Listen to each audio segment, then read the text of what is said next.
नमस्कार, आदाब, सत श्री अकाल, जय भीम, जोहार। मेरा नाम है नवीन कुमार। इन दंगाइयों को देखकर दहशत होती है। मवाली हथियार लहराते हुए खेतों में, सड़कों पर, गलियों में नंगा नाच कर रहे हैं। घरों में, गाड़ियों में, दुकानों में आग लगा रहे हैं और पुलिस हाथ बांधे तमाशा देख रही है। न कोई टोकने वाला है और न कोई रोकने वाला है।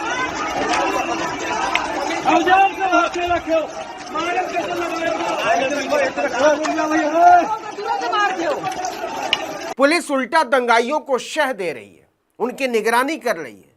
कोई नहीं पूछ रहा इनसे हथियार कहां से लाए या इतने लोग सड़कों पर कहां से उतरे। भारतीय न्याय संहिता की सारी धाराओं में दंगाइयों ने आग लगा डाली है और पुलिस की हिम्मत नहीं कि उन्हें एक शब्द बोल दे। इन तस्वीरों को देखकर लगता है कि कहीं उत्तर प्रदेश में गुजरात मॉडल लागू करने की तैयारी तो नहीं है। 2002 में जब नरेंद्र मोदी गुजरात के मुख्यमंत्री थे, बिल्कुल यही तो हुआ था। दंगाई घरों को लूट रहे थे, आग लगा रहे थे, औरतों बच्चों को मार रहे थे और पुलिस से लेकर मुख्यमंत्री कार्यालय तक इस दहशतगर्दी को संरक्षण दे रहा था।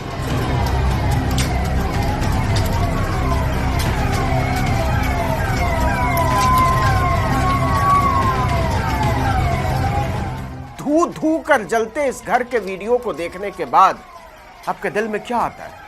यह किसका घर होगा? न दीवारों पर सफेदी है और न फर्श पर टाइलें। लेकिन यहां से गुजरते हुए दंगाइयों ने आग लगाना शुरू किया तो घर के लोग जान बचाकर भाग खड़े हुए। किसी की हिम्मत नहीं हुई कि एक लफ्ज बोल दे, मत करो ऐसा जुल्म। पूरी जिंदगी की गृहस्थी है। दंगाई कबाड़िया टोला के 10 घरों को ऐसे फूंकते चले गए जैसे मेला घूमने आए हो। बिल्कुल गुजरात 2002 की तरह। पुलिस सब कुछ स्वाहा हो जाने के बाद पहुंची, लेकिन बचाने को कुछ बचा ही नहीं था।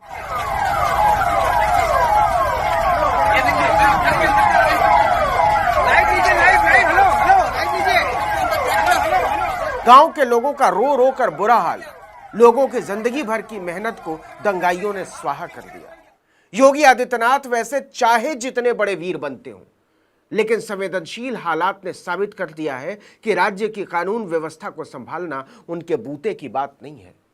वो सिर्फ मंचों पर गला फाड़ सकते हैं। अमन चैन की बहाली से उनका कोई वास्ता नहीं है।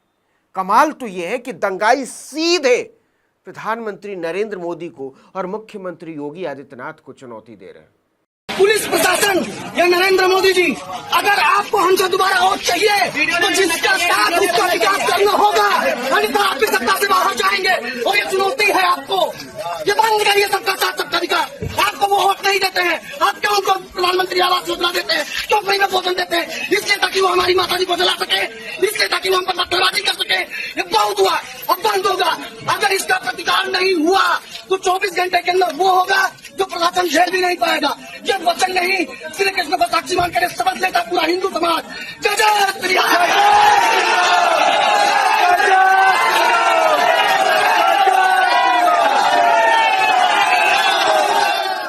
इस वीडियो पर जरा गौर कीजिएगा। बहराइच में दंगाइयों को रोकने के लिए एसटीएफ के चीफ अमिताभ यश खुद हाथ में पिस्तौल लेकर दौड़ रहे हैं।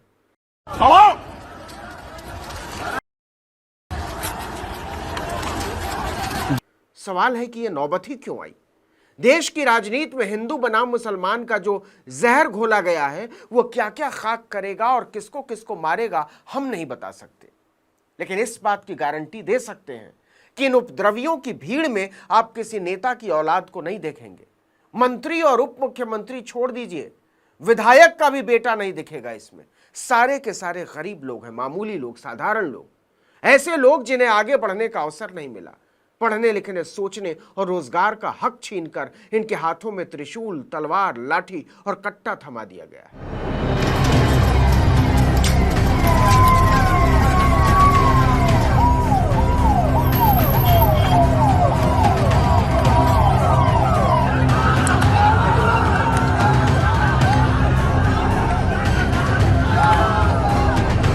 इनकी आंखों में भर दिया गया है नफरत का खून, एक पूरी कौम के खिलाफ।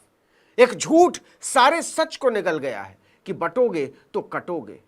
ऐसे नफरती नारे का अंजाम ये नहीं होता तो क्या होता? मुख्यमंत्री ने समझा दिया कि कटना नहीं है, इसलिए वो काटने के लिए सड़कों पर उतर आए।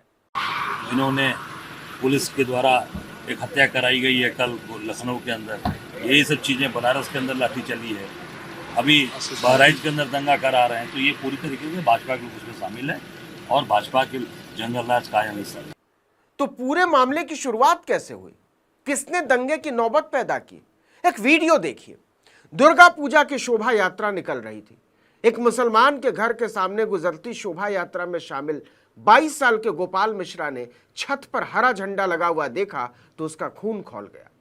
वो घर में घुसकर छत पर चढ़ जाता है और फिर जो हुआ उसे आप भी देखिए।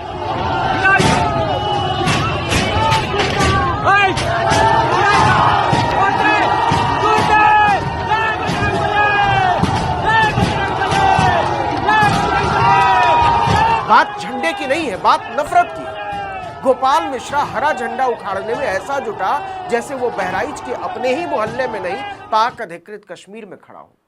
वो हरा झंडा उखाड़कर फेंक देता है और विजयी भाव से केसरिया झंडा लहराने लगता है।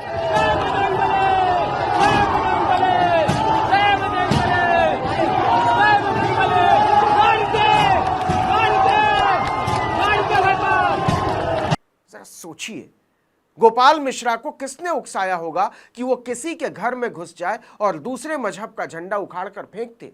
और किसने समझाया होगा कि यही तुम्हारा धर्म है?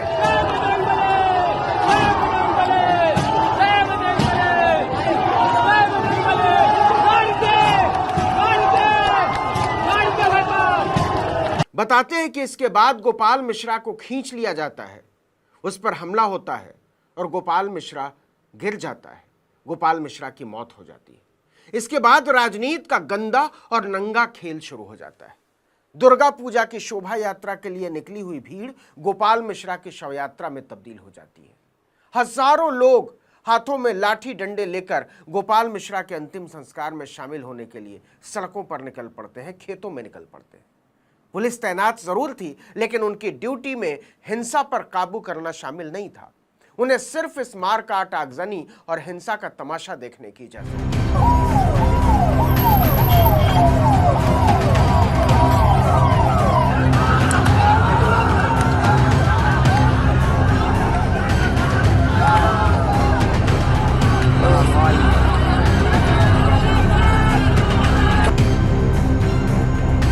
पुलिस ने पूरे माहौल को हिंसक होने दिया और पुलिस भी कहना ठीक नहीं, सरकार कहना बेहतर होगा, क्योंकि अगर सरकार चाहती तो आधे घंटे में हालात पर काबू पाए जा सकते थे, लेकिन उसका इरादा नहीं रहा होगा। ऐसा लग रहा था जैसे सामने 2002 का गुजरात घटित हो रहा हो और इस दंगे की प्रायोजक खुद सरकार हो।